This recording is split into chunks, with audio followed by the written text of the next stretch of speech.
नमस्कार प्रिय विद्यार्थीगण। आज के वीडियो में एक बार फिर से आप सभी का बहुत बहुत स्वागत है। तो आज के वीडियो में हम लोग पढ़ने वाले हैं विशेषण। ठीक है, आज के वीडियो में हम लोग पढ़ने वाले हैं विशेषण पढ़ने वाले हैं। तो चलिए देखते हैं। तो विशेषण किसे कहते हैं? तो देखिए, संज्ञा या सर्वनाम की विशेषता बताने वाले शब्द क्या होते हैं? विशेषण होते हैं। विशेषण किसे कहते हैं? जो संज्ञा या सर्वनाम शब्द की विशेषता बताते हैं जो शब्द, उसी को विशेषण कहा जाता है। ठीक है, विशेषण किसे कहते हैं? संज्ञा या सर्वनाम की जो विशेषता बताने वाले शब्द होते हैं उसी को कहते हैं विशेषण। ठीक है,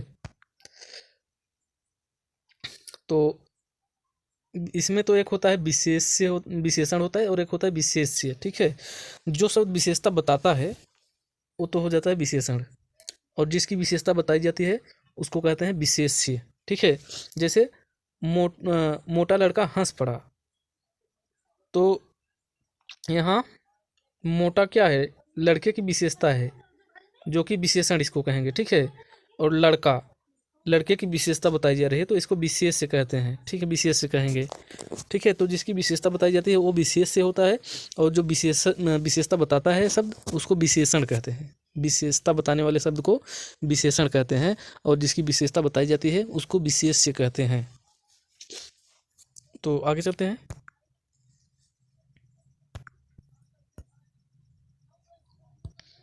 विशेषण के भेद देख लेते हैं। तो विशेषण के मूलतः चार भेद हैं, चार प्रकार के विशेषण होते हैं। पहला है सार्वनामिक विशेषण। तो सार्वनामिक विशेषण क्या होता है इसको देखते हैं।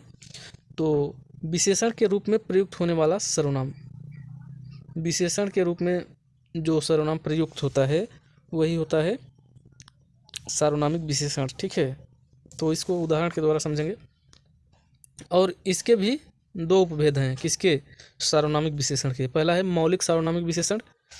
तो मौलिक सार्वनामिक विशेषण क्या होता है? देखिए, जो सर्वनाम बिना रूपांतर के मौलिक रूप से संज्ञा के पहले आकर उसकी विशेषता बताता है। ठीक है, तो मौलिक रूप मतलब मूल रूप से। ठीक है, और रूपांतर का मतलब होता है परिवर्तन। जो सर्वनाम बिना रूपांतर के मतलब बिना परिवर्तन किए मौलिक रूप से संज्ञा के पहले आकर उसकी विशेषता बताता है। तो उदाहरण देखिए, समझ में आ जाएगा। जैसे यहाँ देखिए उदाहरण, यह घर मेरा है। तो ये क्या है? यह जो है यहाँ पे हो जाएगा मौलिक सार्वनामिक विशेषण, और यह में कोई रूपांतर नहीं हो रहा है यहाँ पे। ठीक है, ये हो जाएगा सार्वनामिक विशेषण, मौलिक सार्वनामिक विशेषण हो जाएगा। और दूसरा है वह किताब फटी है। तो वह इसमें हो जाएगा, और यहाँ कोई आदमी रो रहा है तो इसमें यहाँ हो जाएगा कोई। ठीक है, और इसी का दूसरा भाग है यौगिक सार्वनामिक विशेषण। जो सर्वनाम रूपांतरित होकर संज्ञा शब्दों की विशेषता बताते हैं। ठीक है, परिवर्तित जो होकर के शब्द विशेषता बताते हैं उसको क्या कहते हैं? यौगिक सार्वनामिक विशेषण। जैसे ऐसा आदमी नहीं देखा। ऐसा क्या है? यह है यौगिक सार्वनामिक विशेषण है। और यहाँ पर देखिए कैसा घर चाहिए, तो यहाँ पर हो जाएगा कैसा। और यहाँ देखिए जैसा देश वैसा भेष, तो यहाँ पर जैसा हो जाएगा इसमें। आगे चलते हैं। गुणवाचक विशेषण, इसमें क्या होता है? तो देखिए, जो शब्द संज्ञा अथवा सर्वनाम के गुण, धर्म, स्वभाव का बोध कराते हैं उसको क्या कहते हैं? गुणवाचक विशेषण कहते हैं। गुणवाचक विशेषण अनेक प्रकार के होते हैं। जैसे कालबोधक में जैसे नया, पुराना, ताज़ा, मौसमी, प्राचीन, ये हो जाएगा कालबोधक। और रंग बोधक में हो जाएंगे जैसे रंगों के नाम, लाल, पीला, काला, नीला, बैगनी, हरा, ये सभी रंग बोधक हैं, रंग का बोध करा रहे हैं। और दशा का बोध अगर होता है जैसे मोटा, पतला, युवा, वृद्ध, गीला, सूखा, ये सभी दशा का बोध करा रहे हैं। और गुण का बोध जैसे अच्छाई तो गुण है किसी का, भला, बुरा, कपटी, झूठा, सच्चा, पापी, न्यायी, सीधा इत्यादि सभी गुण के बोध करा रहे हैं। और आकार बोधक जैसे गोल, चौकोर, तिकोना, लंबा, चौड़ा, नुकीला, सुडौल, पतला, ये सभी आकार का बोध करा रहे हैं। तो ये हो गया आपका गुणवाचक विशेषण में सभी आते हैं, ये सभी हैं। तीसरा है संख्यावाचक विशेषण। तो संख्यावाचक विशेषण में क्या होता है, देखिए, जो शब्द संज्ञा या सर्वनाम की संख्या का बोध कराए, संख्या का बोध जब हो तो इस हो जाएगा क्या, संख्यावाचक विशेषण हो जाएगा।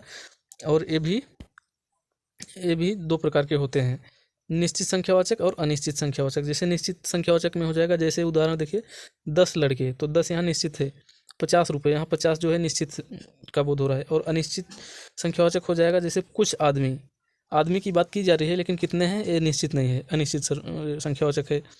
सब कुछ समाप्त हो गया, सब कुछ समाप्त हो गया, ये निश्चित नहीं है कितना था और समाप्त हो गया, अनिश्चित है ये भी, ठीक है। तो ये हो गया आपका।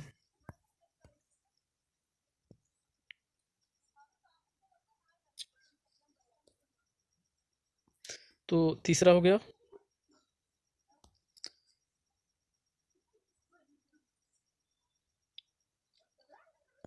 तीसरा में एक और था, कुछ आदमी चले गए, तो आदमी कितने चले गए पता नहीं, अनिश्चित है भी, तो अनिश्चित संख्यावाचक है।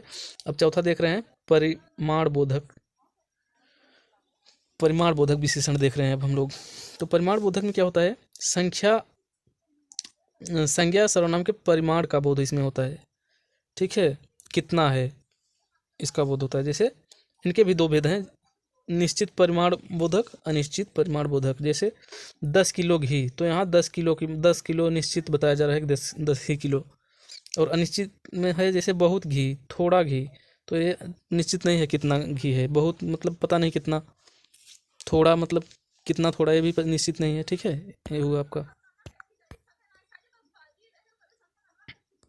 तो आपका ये हो गया विशेषण, यही था।